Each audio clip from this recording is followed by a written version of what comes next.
Okay. Once again, I apologize for being a few hours late. I was gone this weekend and did not travel with my computer, so I just wasn't able to get to it that night. Whenever we got back, I had to get in the mowing, or I had to mow the yard before it rained, and then had to get to bed because I had to work pretty early today. But anyway, that's not golf lesson. Let's focus on golf lesson. Um, so on the left here, I have Curtis Strange. You know what? I saw a lot of similarities in these swings, and I thought, this might work out pretty good. And after taking a look a little bit, I really like the similarities between these two golf swings. So I'm gonna play this one. Oops, wrong. I don't want to do that. I meant to put it on repeat. Um, really good action going on. It's powerful. It's compact. It's there's not a lot of things that I think that can go really horrible with the golf swing. I mean, it looks pretty solid. There's just a couple things here that that would really change in an online lesson, that I would change in an online lesson, that you would find beneficial without having to work a whole lot um, on in with a instructor in person, I should say. Um, so I'm going to stop you. I'm going to play Curtis Strange a little bit. There's definitely some similarities in these swings for sure. All right, so let's go ahead and go down into the analysis part of this video. So first of all, I just wanted to just acknowledge how good these alignment lines are. Your hips, your feet, and your shoulders are all pretty on point from what I can see from this angle. Everything looks pretty good there, so I really wouldn't change a whole lot with the setup, and that's usually the first thing that I find in online lessons. Next is just general setup. I like your setup a little bit more than Curtis's over here. Curtis is you're just a little bit more athletic. You've got your butt sticking out a little bit more, which means you're bent a little bit over and in a little bit better athletic position. Curtis is kind of standing up pretty straight here. So I really actually, I prefer yours over his setup position. But again, you can see that the setup here is very similar between the two. So I want to draw one line here. I'm going to actually two. I'm going to draw from the ball through the shoulders and the ball through the belt. This is what I call the swing plane, or the ideal swing plane for me anyway. I would teach any per se. So I want to show you Curtis's swing plane. He stays in this little line pretty well till he gets to the top. His arm is still within the line. He's aging a little bit, so just doesn't have the rotation as he used to, and that's totally fine to keep that club within that plane. But yet his arms are still within that plane. So let's go up to the top here, and this is one thing I wanted to address. Our takeaway is kind of low and behind us, pretty common. So I want you to work on the takeaway to come. It's going to feel like you're coming back a little bit more.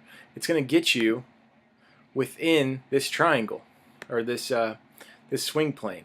So once again I'm gonna go back to Curtis Strange here, and I want you to see how he works his arms up rather than behind him. His hands and arms are working up this direction.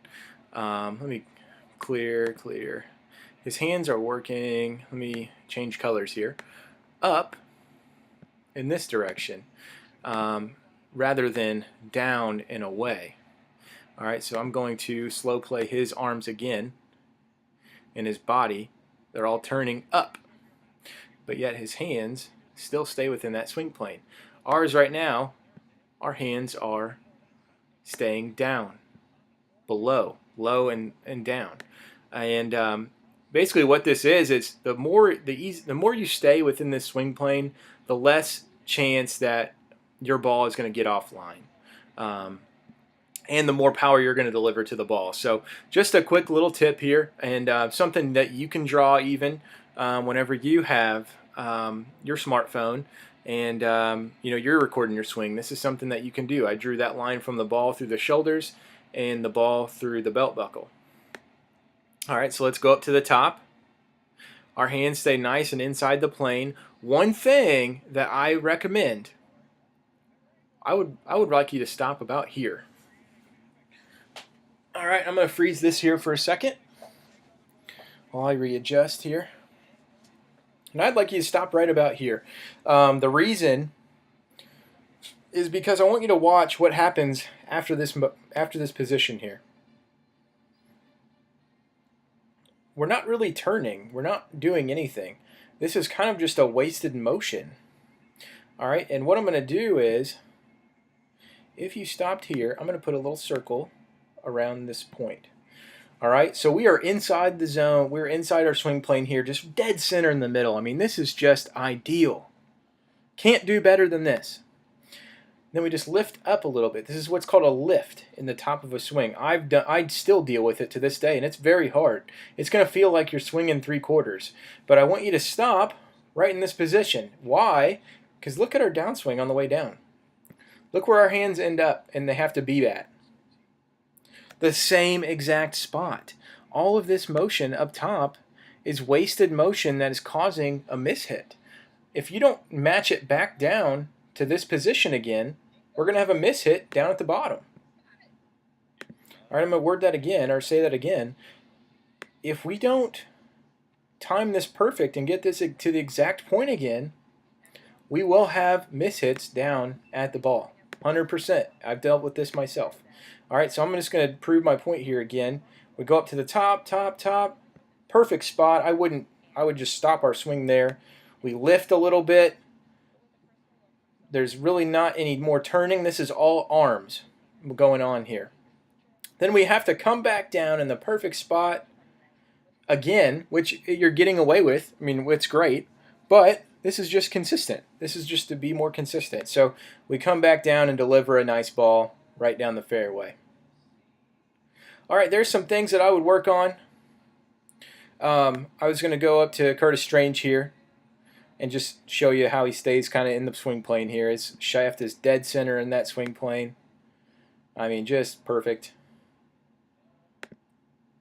As he delivers the club right down to impact. Let's go over to you on this side. And that's pretty darn good. I mean, that's pretty dead center. It's not quite dead center, but I tell you what, man, you can play a lot of good golf from here. So let's just tighten it up a little bit. All right, that's all I want. Just to tighten it up just a little bit. You're going to see that you're going to be hitting the ball a lot more consistent. Again, it's going to feel like a 3/4 swing. Hope this helps. Hope you like it. Please follow up with any questions. Have a good night.